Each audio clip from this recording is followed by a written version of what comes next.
আইএলআইসিও আইএলআইসি। প্রিয় দর্শক, একটা ছবি দেখতে আছেন, প্রেসিডেন্ট এরশাদ আর তৎকালীন ভারতের প্রধানমন্ত্রী ছিল ইন্দিরা গান্ধী। দেখছেন তো কত সুন্দর করে চোখ দূরে রয়েছে।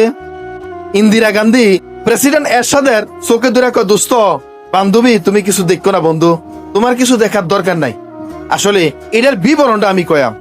এটার বিবরণটা কোনের আগে কই যে ভারত যে বাংলাদেশকে নিয়ে প্রতিনিয়ত চক্রান্ত করে, প্রতিনিয়ত বাংলাদেশের ধ্বংস চায়, বাংলাদেশের ক্ষতি চায়, ভালো চায় না, এটা তার প্রমাণ। আরো প্রমাণ আছে। আসলে আজকের যে ভিডিওটা, এটা হলো গত কয়েকদিন আগে পঞ্চগড়ের তেতুলিয়া শালবাহান তেলের খনি নিয়ে একটা ভিডিও দিয়েছিলাম। মাশাআল্লাহ, আপনারা অনেক সাড়া দিচ্ছেন, ভিডিওটা দেখছেন। এটার সার কথাটা যে কয়াম যে কেন ভারত বাংলাদেশের এই শালবাহান তেলের খনিটা বন্ধ করে দিল, এটাই কয়াম। ভারত বাংলাদেশের কখনো ভালো চায় না, কোনো দিনও না। বাংলাদেশ ভালো হয়ে যাক, উন্নত হয়ে যাক, এটা ভারত চায় না, এটা হলো নিশ্চিত কথা।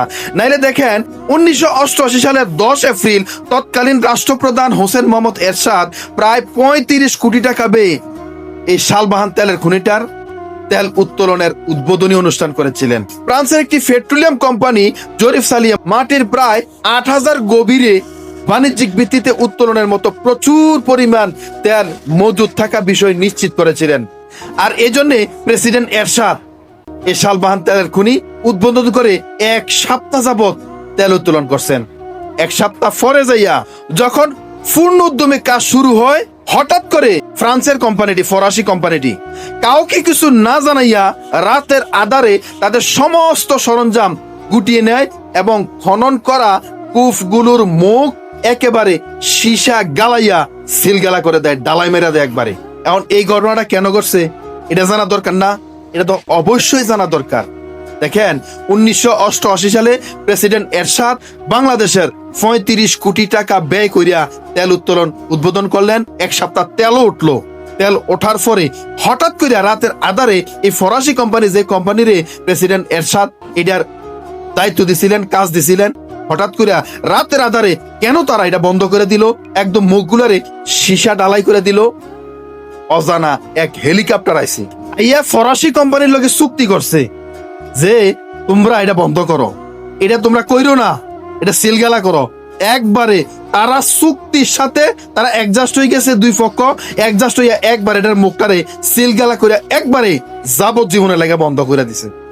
মূল ঘটনাটা এখনো জানেননি। মূল ঘটনা রয়েছে এই পঞ্চগড়ের তেতুলিয়া শালবাহান তেলে খনির ঠিক ওপারে ভারতে জলপাইগুড়ির রায়গঞ্জ থানার জমাদারপাড়া গ্রামে তেল উত্তোলনের কাজ তারা শুরু করছে। বুঝছেননি? তারা বাংলাদেশকে উঠাতে দিত না।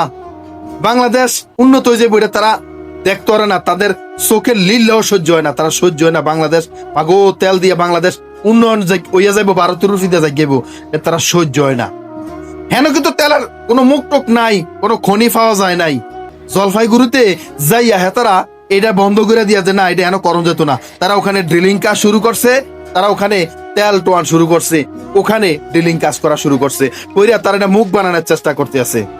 বিশ্বাস করেন 1988 সালে তারা এই তেলের খনি টোয়ান শুরু করছে। হেন টোয়াইতে যাইয়া করছে কি, এই 2018 সালে, এই গত 5-7 বছর আগে, এই 5-7 বছর আগে তারা এখান থেকে তেল উত্তোলন করা শুরু করছে। তাহলে চিন্তা করেন কত বছর যাবত তারা এখানে ড্রিলিং কাজ করছে, মুখ খুঁজছে। আপনার ওখানে কোটি কোটি টাকা ব্যয় করে তারা আস্তে আস্তে করে তেল উত্তোলন করছে।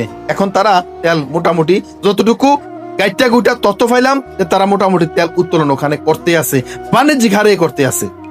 প্রিয় দর্শক, আপনারা দেখেন এই শালবাহান তেলের খনি লইয়া এত বড় চক্রান্ত, এত বড় কাহিনী বাংলাদেশের সাথে করছে ফরাসি কোম্পানিরা। তারা কিন্না নিগেছে নিয়া এই এত বছর যাবত শুরু করিয়া এই গত 5-7 বছর আগে, 7-8 বছর আগে থেকে তারা উত্তোলন করা শুরু করছে। এই হলো আমাদের বন্ধু রাষ্ট্র। তারা বিষয়টা বুঝছেন? এই হলো তারা বন্ধু রাষ্ট্র। এখানে আমার কথা হচ্ছে, যেখানে আমাদের একেবারে আল্লাহ তাআলার দেওয়া নেয়ামত খনিজ সম্পদগুলো আমরা উড়াইতে পারতেছি না, তারা চক্রান্ত করে এইভাবে অজানা হেলিকপ্টার আইয়ে কন্ট্যাক্ট করে, চুক্তি করে কোম্পানিগুলোর সাথে বন্ধ করে দিয়ে যাইয়া তারা এইভাবে শুরু করে। সেম আমাদের লালমাইয়ের কাহিনীও ডে করছে, সিলেটের কাহিনীগুলোরে এগুলোই করছে। বিষয়টা বুঝছেননি? এখন আমার কথা হচ্ছে, আমাদের বাংলাদেশ সরকার, আমাদের বাংলাদেশের বুয়েটের ইঞ্জিনিয়াররা, আমাদের বাংলাদেশের দায়িত্বশীল নেতৃবৃন্দুরা, রাজনৈতিক নেতারা, যারা এই দেশের ভালো চায়, যারা বলে জনগণের পাশে আছে, তারা কোথায়? তারা কেন আমাদের এগুলো উত্তোলন করে না? আমরা যদি এগুলো উত্তোলন করি, ভারত তো ফাইতো না, কারণ ভারত আমাদের থেকে অনেক উঁচু আর আমরা নিচু অঞ্চলে আছি। আমরা তেলের খনি উড়াইলে তাহলে তারা কিন্তু আমরাটা নিতে পারতো না, এটা নিশ্চিত। তাহলে আমাদের সরকার, আমাদের দায়িত্বশীলরা অবশ্যই এগুলো উত্তোলন করা দরকার। কেন করে না? কেন করে না? প্রিয় দর্শক, আমার মনে হয় ভিডিওটি অত্যন্ত গুরুত্বপূর্ণ। আমাদের বর্তমান নতুন প্রধানমন্ত্রী, যিনি বাংলাদেশ সম্পর্কে তেমন একটা অভিজ্ঞতা রাখেন না, আমার মনে হয় ভিডিওটা সর্বোচ্চ শেয়ার করিয়া তার চোখ পর্যন্ত, তার কান পর্যন্ত পৌঁছায় দেওয়া উচিত। তাকে জানাই দেওয়া উচিত, প্রেসিডেন্ট এরশাদ, প্রেসিডেন্ট জিয়াউর রহমান এই দেশের তেলের খনি উত্তোলনের জন্য অনেক কাজ করছে, এখন তাকেও করা দরকার। তাকেও এগুলো উত্তোলন করে বাংলাদেশের মানুষের কাছে বীর পুরুষের বীরত্বের খেতাব নেওয়া দর্কার। প্রিয় দর্শক, ভিডিওটা সর্বোচ্চ শেয়ার করেন।